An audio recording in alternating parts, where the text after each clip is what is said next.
Hi, I'm Matt Patterson, enterprise reporter for the Oklahoman, and today I'm joined by Dr. Jennifer D'Agostino and Executive Director of the Oklahoma City Zoo, Dwight Lawson. Thanks for coming in, guys. We appreciate it. Thank you. Thanks for having us. We usually talk about stuff that's a little more lighthearted in these segments, but unfortunately the zoo has experienced an elephant death on Saturday. What's the latest with that? Can you tell us anything about it? Well, I can certainly tell you sort of what we've found to date. It was definitely a very unexpected event. Chai was acting completely normally on Friday, eating, interacting with the herd, participating in her training sessions, so it was a big shock to the staff, certainly that this happened. Basically, you know, what we found, we did a necropsy, which is an animal autopsy. We did that on Saturday. And visibly, we couldn't find really any definitive cause of death. All of her organs looked normal. She had been eating. We think that her death was actually quite sudden based on where she fell in the yard and what everything looked like. I think it was extremely sudden.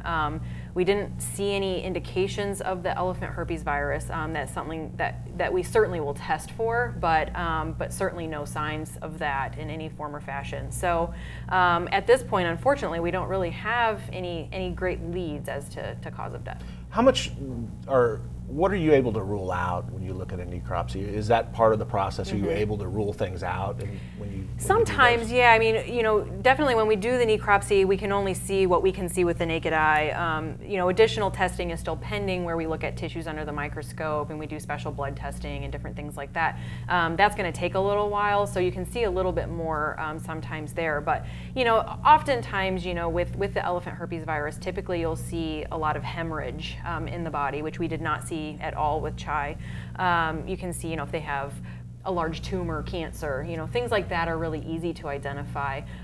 Or if there was some sort of bowel obstruction, that's something that we could see, and we didn't see any of that. So at this point, we're going to be relying on what we see under the microscope to try to guide us and determine if there was any sort of organ failure or something like that. One thing people want to know is, when do you expect to know, or can you kind of allow? Well, we're certainly going to try to expedite the process as much as possible, but I'm hopeful that we'll have something towards the end of the month. I can't guarantee that, but hopefully, it usually will take about a month because it takes a while to process the tissues, get them all set, and get them into the slides and all that, and then have the pathologist look at it. So hopefully by the end of the month, but it could be a little bit longer than that. Dwight, the USDA, in response to a request from the Seattle group, has asked to check in on your elephant program. Talk a little bit about that and what that means. Well, actually, the USDA is one of the first calls we make when we have a significant animal death, so they were in the loop on this from the very beginning, shortly after Chai was found. So it's not a surprise. We welcome USDA coming out as part of our license to exhibit animals. That's all done under the auspices of USDA. So we're inspected annually by them, and then they come out when anybody basically wants to file that kind of question and have them come take a look. So they're out there. We welcome anything they want to poke around and ask. And that is part of the process, right? It's part of it. Yeah, that's not unexpected. We expect them to come and check out the situation, ask questions, and make sure that everything's in order. One of the things that people have made the case for regarding elephants in zoos is that they believe a sanctuary is a better place for them. What's the case to be made for zoos and the programs that you guys do? Well, I think it's a specific case for each individual animal and what's appropriate for them and their particular situation. And that was obviously a hot button topic for some when Chai and Bamboo came here. The folks at the Woodland Park Zoo who had been working with Chai and Bamboo for a long time wanted them in a certain type of situation.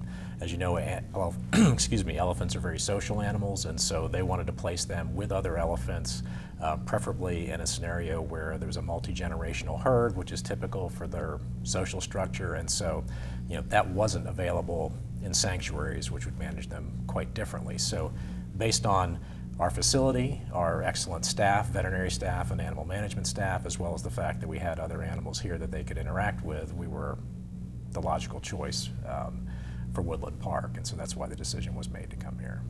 And one of the things that people do say is that the animals are bored, but you guys do spend a lot of time and thought it seems to me, with the enrichment activities to kind of keep them stimulated. I mean, that's a big part of what you guys do? Right. I think that's absolutely true, and it goes to the daily routine and interaction, from providing them enrichment to how the food is offered, the types of food. It goes way back to how the actual facility is designed so that there's opportunities for animals to move in and out for, different automated feeders to provide food at different times to kind of keep changing things up, as well as just a facility that keepers can interact with the elephants and do training, which not only helps them, provide so they can have veterinary care and things like that, but is also stimulating for them to interact with others. Do you think elephants can thrive in zoos? There have been some studies that the population has been declining in zoos over the last 25 years. What are your thoughts on that, about them being able to thrive in zoos?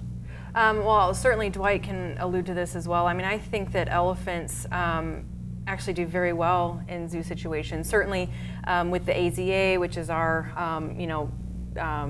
authority that accredits our zoo, has very, very high standards for the care of elephants, and that's something that is really in the forefront of everybody's mind, and the standards are continuing to elevate. And when we built our facility, we tried to think, well into the future and try to provide for what future needs maybe would be for elephants. And really, I think that's going towards having these bigger multi-generational herds, because that's really the normal social structure, and I think how elephants are going to thrive is if they're in these larger groups, and I think zoos can absolutely provide that. One of the things we always try to tell people is that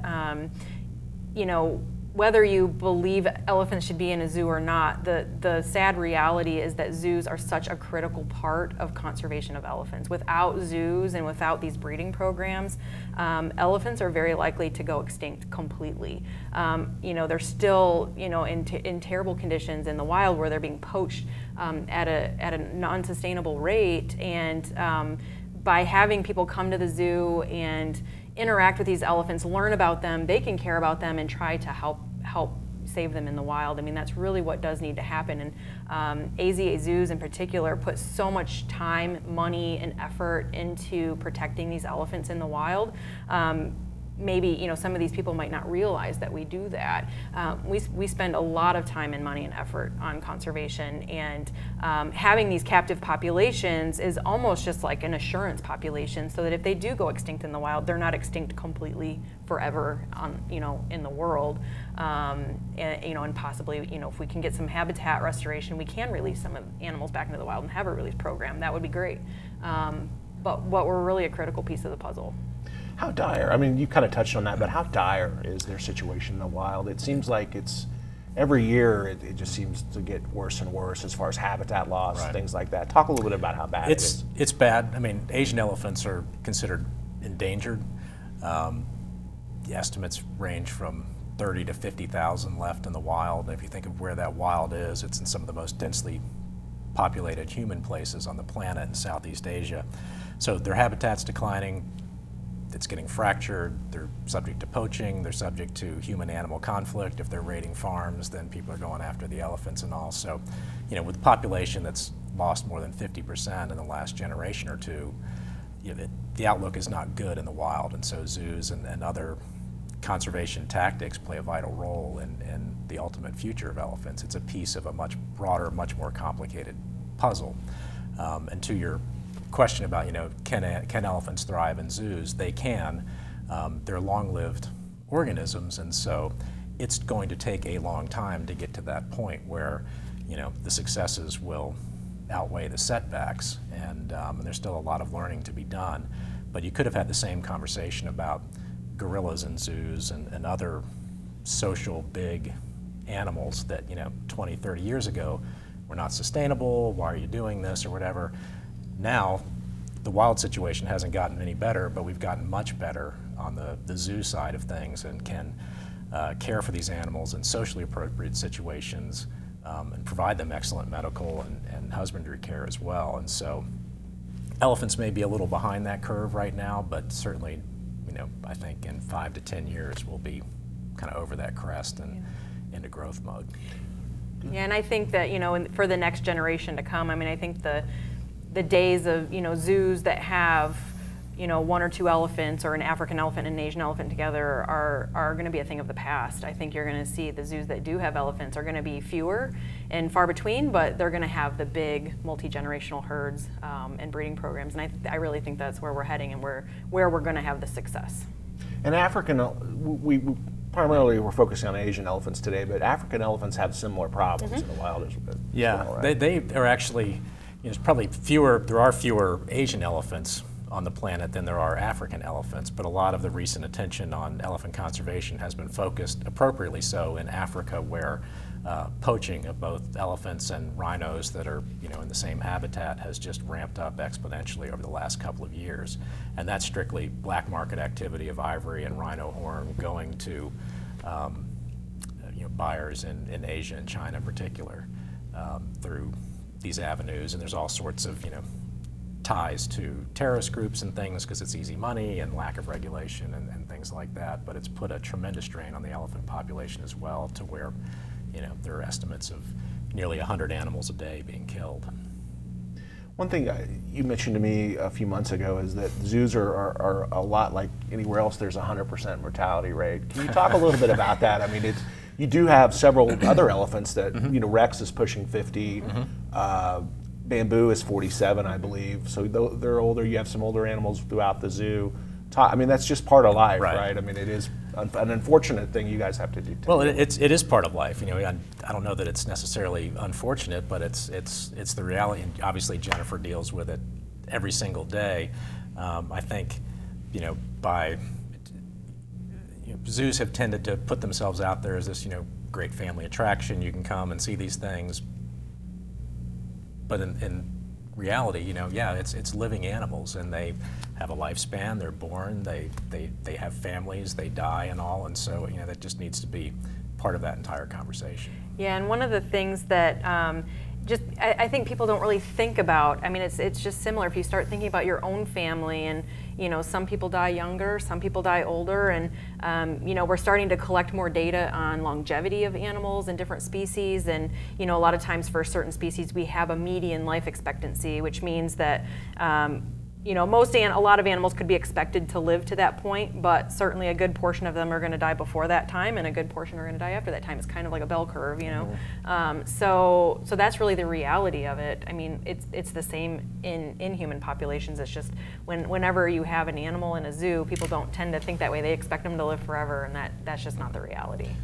And I think a lot of the obviously a lot of the zoo detractors and anti-zoo activists out there, manipulate those data and those figures. And most zoo populations of whatever species, they're not huge, and so you have one or two events that don't fall within the curve or within the averages, and you can kind of sensationalize what that means.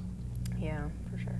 What would, and kind of along those lines, what would you say to people? What do you want people in Oklahoma City to know? Fans of the zoo, people that come out. What would you like them to know about what you guys do? And well, one, I'd say thank you, because every time something like this happens, you see two very different perspectives. One, a lot of the folks in the community reach out. Oh, we're so sorry. They appreciate what the zoo does. They want to make sure that the staff that is obviously very passionate about caring for these animals. Are they okay? How is everybody doing?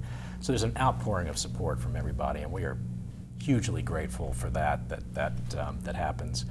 On the other side, you see the negative of any unfortunate incident or any animal that dies. People want you to believe that it's all doom and gloom and something's gone wrong, when it's inevitable in cases. So one, to know that people, we appreciate the support that they're giving.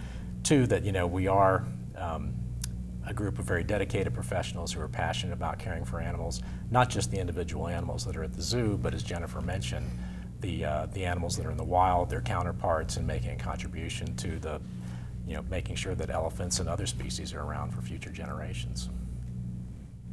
Yeah, and I certainly would echo that, and being in it firsthand. I mean, I've taken care of every single animal at our zoo, and I know that we provide the very best care possible to these animals.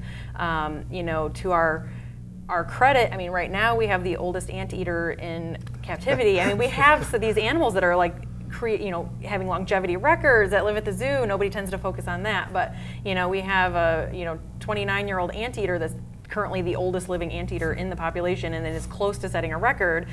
So clearly, we're taking good care of these animals, and I also thank all of our colleagues and community members that have come out and shown their support. It's been a tremendous help to us to have that support, and certainly the detractors and the people that are against zoos, they're certainly entitled to their opinions.